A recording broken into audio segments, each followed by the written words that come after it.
break down on the motorway, and a couple that on the face of it appear to be Good Samaritans.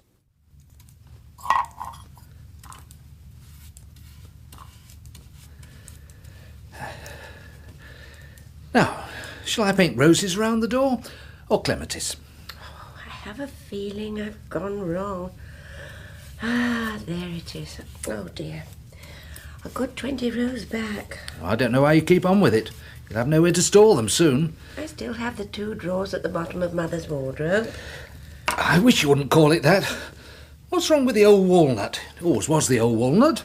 It's the word mother that irks you. You go pale whenever it's mentioned. You want to be careful you don't pull out 21 rows. Mother. Oh. There, you have gone white, you have, Kenneth. Your face blends beautifully with that doll's house. Oh, damn. Now look what you've made me do. You spill paint on the carpet. Grace, please. You've been on the edge of a row all day. Smudging paint on the window. Poor dollies won't be able to see out now. Da-da-da.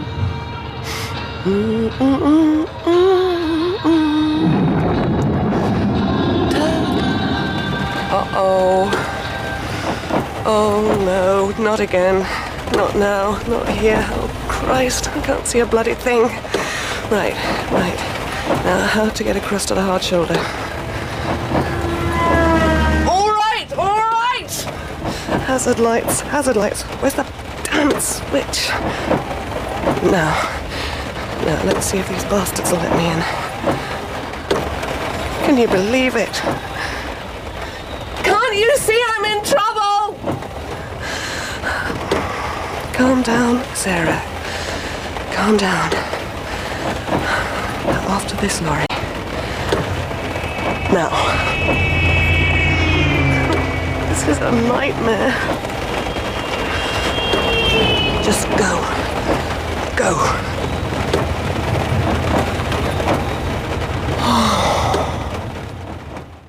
That knitting's disappearing by the minute. I don't know why you didn't find something more useful to do. Boy will have grown out of it by the time you finish the thing. Why you had to buy such a large doll's house, I can't imagine. It was cheap. Where will you keep it once you've decorated the thing? That's what I'd like to know. You couldn't squeeze another toy into the shed. And you know why we can't put anything else in the long barn. We shan't get many more cars in there. And you know what the rules are. No spilling into the guest rooms. The back room hardly gets used now. Rules, Kenneth, rules. Besides, the granddaughter will be too old for dolls' houses. Would she? Fetch the chart. I'll make a cuppa. Then we can go over it. I think you'll find I'm right.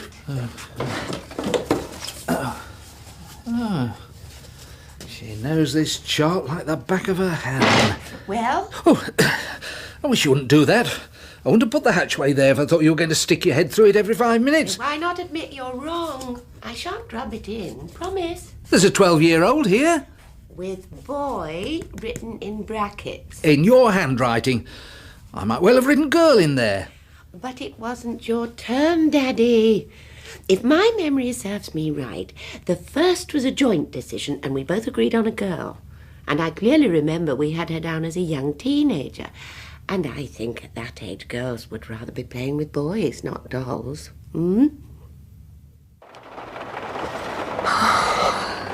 Bit of company in this isolated place would be kingdom come.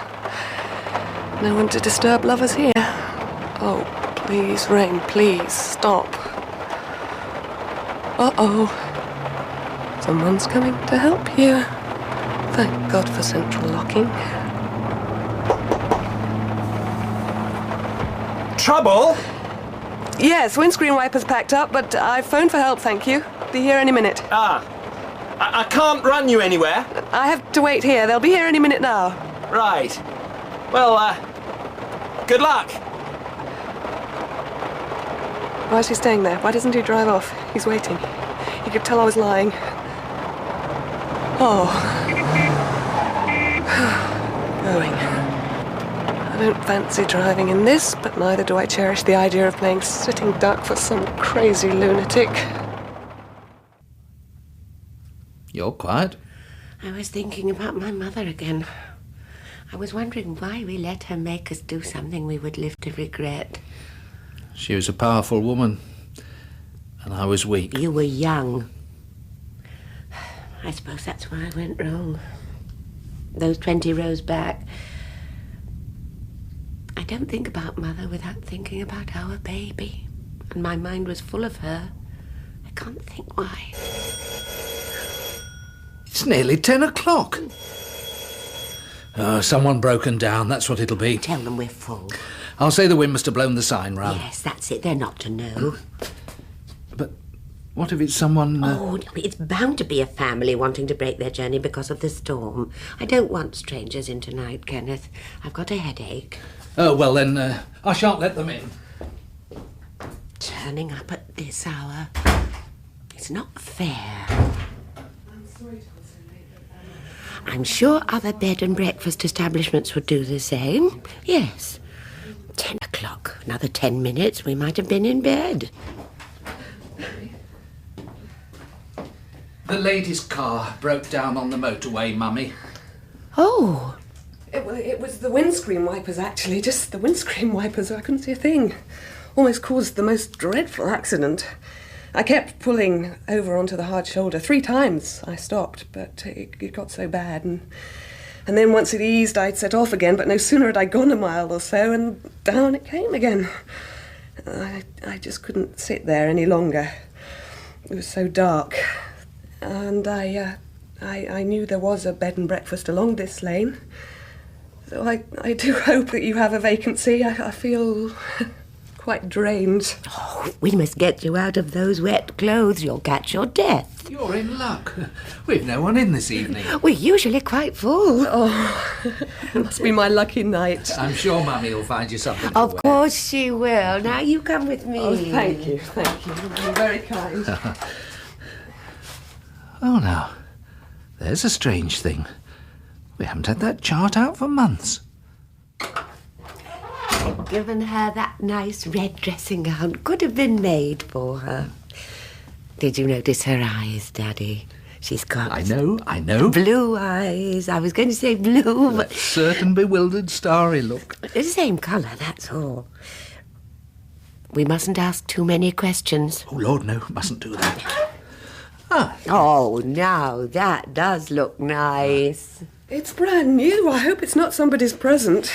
I think it's time we all had a nice hot drink. And some food, Mummy. I'm sure,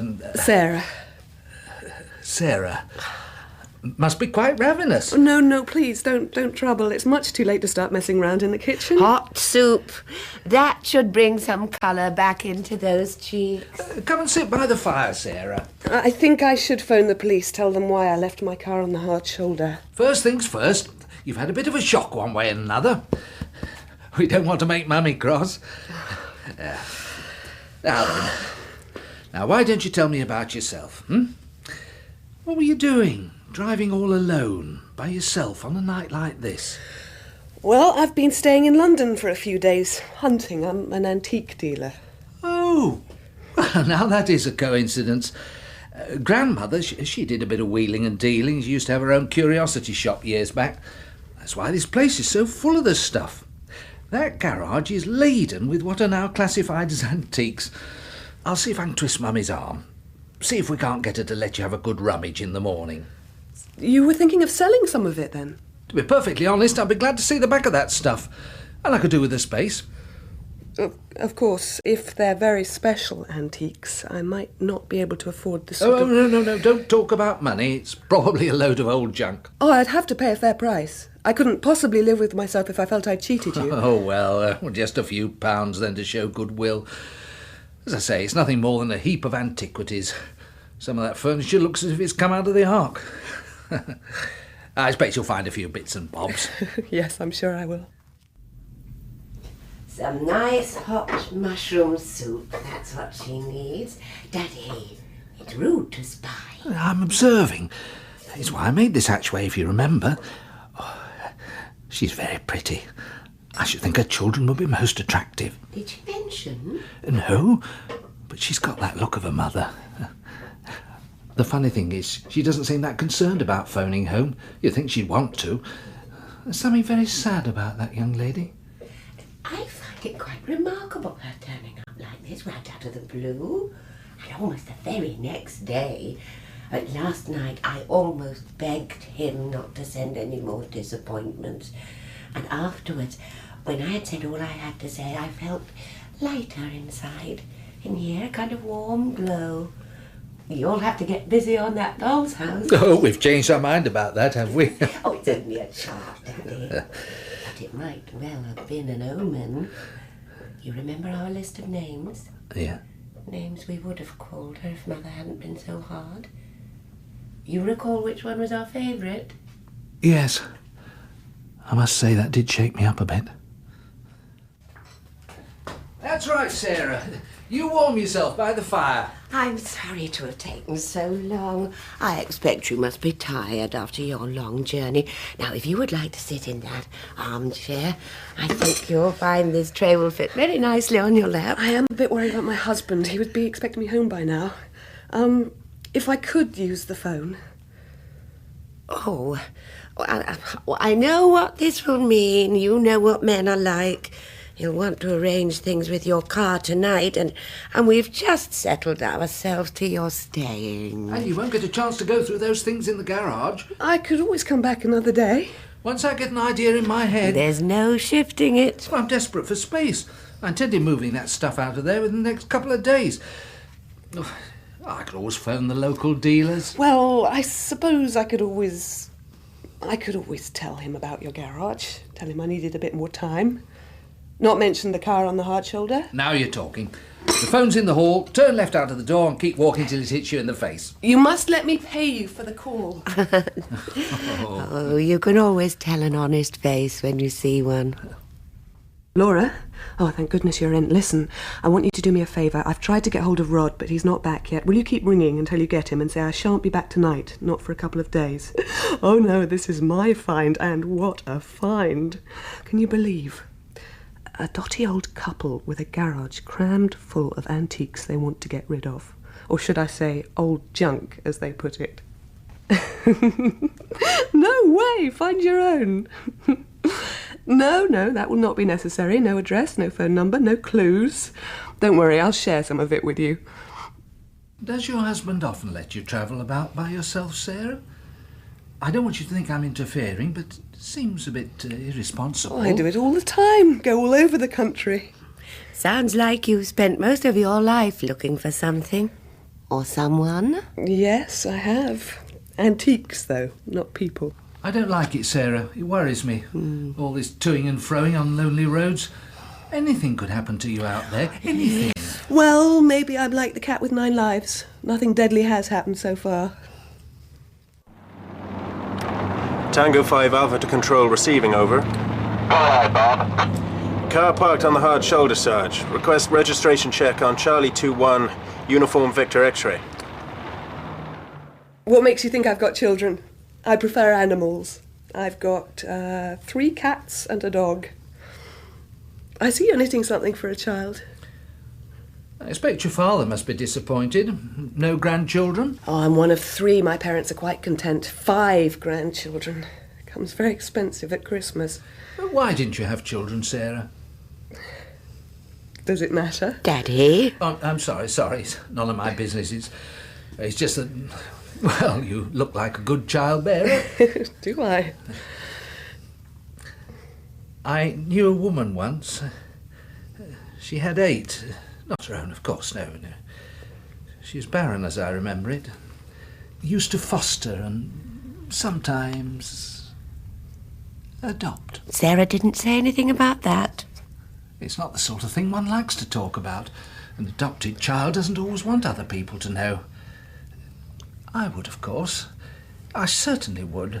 Actually, it's strange you should say that. As a matter of fact, my parents did adopt me. My mother and father were killed in a car crash. That's what they told you? Oh, I've seen the grave. I gave birth once. Looking at you, Sarah, I would say it was about the time that you were born. I notice you say once. Once was enough, obviously. I'll put the electric blankets on. Oh. Something tells me I just said the wrong thing. It was a bit thoughtless, but there, you weren't to know. We couldn't keep the baby, of course, and it never happened again. No particular reason. Nothing medically wrong, that is. Oh, I see.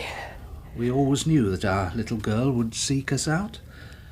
We knew that one day she'd knock on that door. It's been a long, painful wait, Sarah. Mummy had almost given up. I'm sorry. I'm not with you. We have let a few others use your room. We weren't to know they were imposters. I did it up myself, all in pink. And you mustn't let the bars on the window worry you. We can easily have them removed. Now, look, let's not get carried away. I took the key, but she can be cunning, had spares. There's no real harm in it, and once she feels confident that you won't leave us again, I'm sure I'll get round her to leave the bedroom door alone. We've got everything here that you want. There's no need for you to go out for days. And it'll take you days to go through that garage, I can tell you. Look, I'm sorry, but I think... It's all over now. You're here, and that's all that matters. I've seen my adoption papers. Oh, they're devious. Go to any length. You mustn't be taken in by the authorities. The most important point is we found each other at last. At first, the way we read it, Mummy and me, there were 2 reasons why you'd turned up on our doorstep this evening, and now I'm almost certain Mummy's instincts were right. There was that dreadful storm, of course. Almost impossible, I would have thought, driving in treacherous weather without the aid of windscreen wipers. But no, that's not why you knocked on our door. I know that now. I don't want to seem ungrateful. You've made me feel very, very welcome. But I do feel bad fibbing to my husband the way I did. And my car, it shouldn't be on the hard shoulder. That's illegal. And the storm's passed now, so I think... But that's not to say the sky won't open up again once you're on that motorway. Even so, I think I'd prefer to take that risk. I'll just go and have a word with Mummy. See what she's got to say.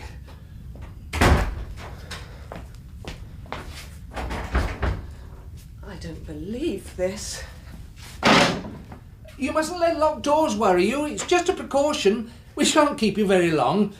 There's some magazines on the sideboard. You'll find some very good articles in there. They're not just dotty, they're stark raving mad. The pair of them. Will you please open this door? Open this door! How dare you lock me in like this? How dare you! Having tantrums isn't going to get us anywhere now, is it? Mummy and I are having a very important discussion. Please open it. I want to get back into my clothes. Your clothes are soaking wet. We don't want you to catch pneumonia. I don't know why you're making all this fuss. You're dry, warm, and perfectly safe with us for the moment. I want to go home. That's better. She's calming down now, Mummy. Tantrums are best left to spoilt children. You must think us terribly rude, locking you in like that. We've been having a little chat in the kitchen, and we've decided to bring things to a head. We can't beat about the bush anymore. We're not used to late nights. You're coming here out of the blue like that, and in such weather... People don't cruise about in heavy storms, Sarah, not unless they've got a purpose. Look, I've told you, I was on my way back. Now hear me out, please. You've got Mummy's eyes. And your bone structure, Daddy. I know you must be finding it difficult explaining yourself. It's taken you a long time to get round to looking for us, Sarah, but we feel sure you must have had your reasons. I'm sorry, I don't know what you're talking about. Sarah. We're a disappointment to her, Daddy. That's what it is. She came and she didn't like what she saw. How can you sit there and deny your own Mummy and Daddy? It's well past our bedtime. Look, I'm very sorry if I'm not who you want me to be, but that's the way it is now. I would like to phone my husband. I shall ask him to pick me up. Oh, no. Oh, dear me, no. We can't have that. Mummy's put your electric blanket on. We can't let you go just like that, as if you'd never been. I want to go home tonight. We'd like to explain the way it was. We didn't want to give you up. It was forced upon us. We've regretted it ever since. You've got to stop blaming Sarah. It's not fair on Mummy. I am not your daughter. I can't accept that. I'm sorry. Temper, Daddy, temper. You mustn't do this to him, Sarah. He gets terrible blood pressure and that does nothing for his bad streak. Look, let's be sensible about this.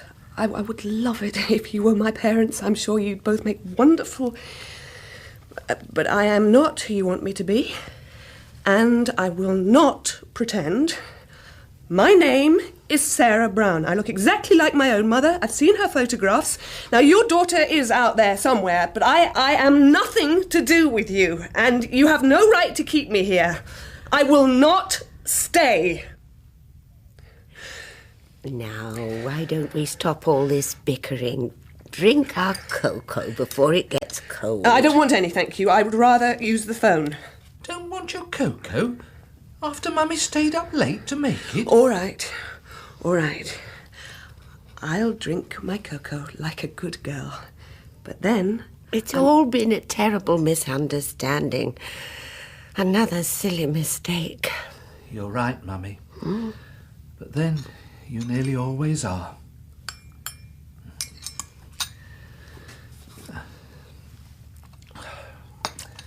Ah, delicious. You can't beat proper cocoa, Sarah. It takes a little more time, but it's worth it. Do you know what would be nice, Daddy? Some music. Oh, yes, that would be soothing. One of our favourites. Why not? This should do nicely. We're very proud of our collection, Sarah. If only we could have played you more than one tune. But it's too late now. Oh, I do love this. Would the lady like to dance? Oh, she would. She would. Dee-dee. We used to be top of the league, you know, before we married. Sometimes we would simply dance our way through the night, young and in love. Grace was the envy of all, Sarah. Kenneth stood taller than all the men. I would really like to get dressed now. You're forgetting how wet your clothes were. Oh, God, I feel so heavy. It's working very fast, Grace. I've got it down to a fine art now. You won't feel any pain. Grace has years of experience behind her. You'll just feel numb, that's all. You won't even know about the shaking. We made a few mistakes at first. One young lady had a terrible fit, broke a light bulb. She made it all very difficult. Please, help me. It's not as if we asked you to come here. None of you. It's not as if we went out searching. We kept our promise. Now, don't go upsetting yourself, Grace. She's been a brick, Sarah. A real brick. And we've had some tricksters here, I can tell you. Suggesting, insinuating, and all the time knowing they bore no relation to us whatsoever. And after we'd told them things that are very personal. I'm afraid I lost my temper with the first one. I hit her across the mouth for upsetting Grace with her cruel words. She caught her head on the fender. Now, you mustn't blame yourself, Kenneth.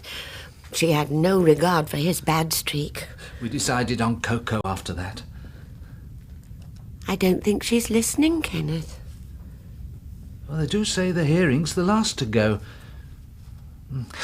We'll put you in the wheelbarrow, Sarah, with pillows and an eiderdown.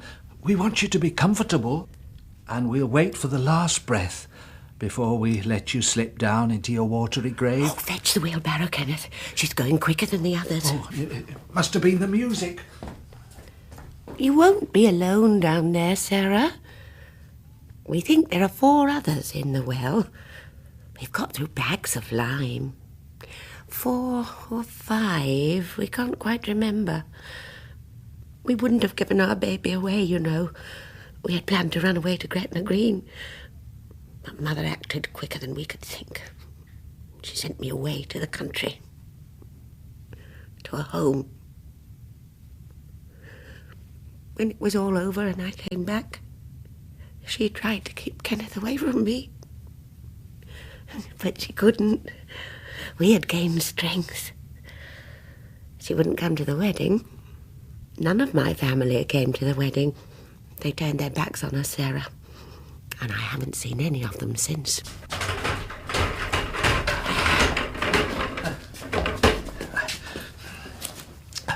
We're putting you in it now, Sarah. But you must help us to help you. Get her other arm, Grace. Yes, that's it. Try to pull yourself up. Oh, if she starts to shake before we've got her in there, Kenneth. Use your legs, Sarah. Good. Good girl. Now then, up. Oh. Help me ease this eider down, Grace. It can't be comfortable like that. That's better. You couldn't wish for a better end, Sarah. Tango 5 Alpha to control, receiving, over. Receiving, Bob, go ahead. Nothing to report in the Sarah Brown case. Just on my way to a bed and breakfast in 3 Wells Lane. Over and out.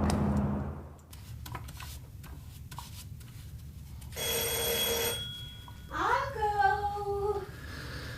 Now, who could that be? Well, whoever it is, I shan't stop what I'm doing. I intend to finish this by the end of the week. I've got that train set to repair. Right, it's a policeman, Kenneth, making inquiries about a missing person. Afternoon, sir. Sorry to disturb you. Well, I never. What a coincidence. If I didn't only last week buy an old doll's house for my little girl. Oh. Incredible. Almost identical. Ah, but I see you've bought it fully equipped. Oh, no. I made the furniture myself. It's a hobby. Would you like to see how I've wallpapered the inside? The gentleman wants to ask questions about a missing person, Kenneth. Oh, that can wait. Expect she's curled up somewhere with her lover. That is beautiful. Wish I had your talent, sir. He was nice. I could tell he meant it when he said my chocolate cake was the best he'd ever tasted.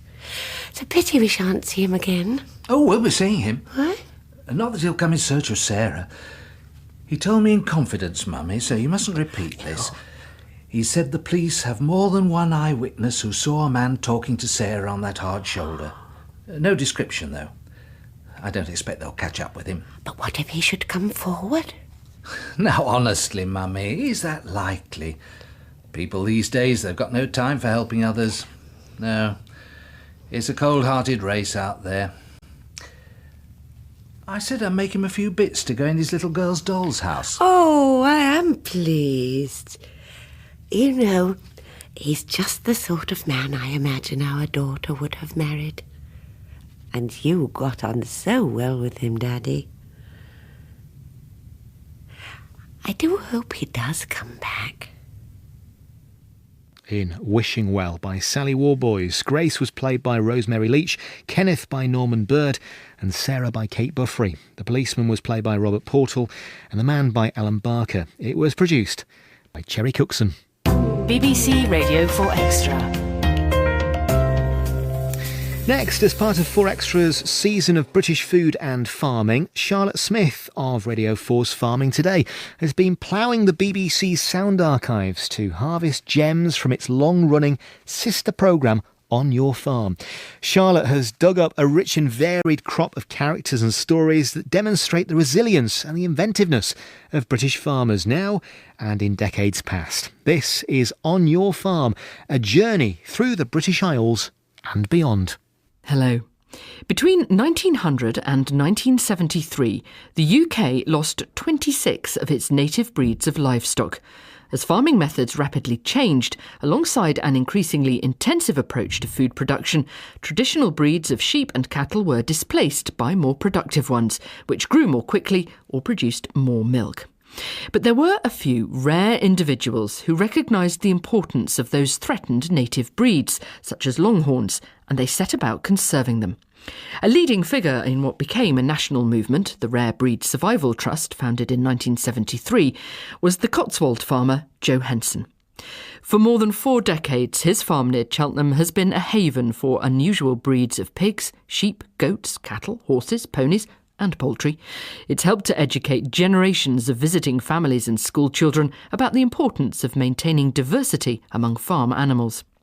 In this edition of On Your Farm, made in 2000, Jeremy Cherfus went to meet Joe Henson and his son Adam to learn about the history of farm animals. It's an absolutely perfect day for a drive in the countryside. Blue skies, fluffy clouds, let's go and see some animals. And the fact is, go anywhere these days and you'll find a farm park to visit. But there was a time not so long ago when there weren't any farm parks. I've come today to talk to Joe Henson, who started the Cotswold Farm Park. In its day, the first ever farm park. Cotswold Farm Park, that's where we are this morning. Joe, why? Why a farm park? And what is a farm park? My passion in life was trying to preserve what was left of our ancient historic breeds of farm livestock, because I could see that many of them were going over the cliff. You know, we were losing them. And I thought, how on earth am I going to afford to be able to do this?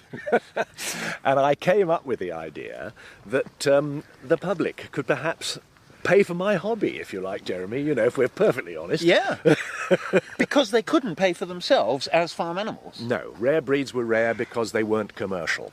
Things have changed, but that was the situation then. So we're here at the start of what is effectively the farm walk. Sheep, cattle. And what are these, Shetland sheep?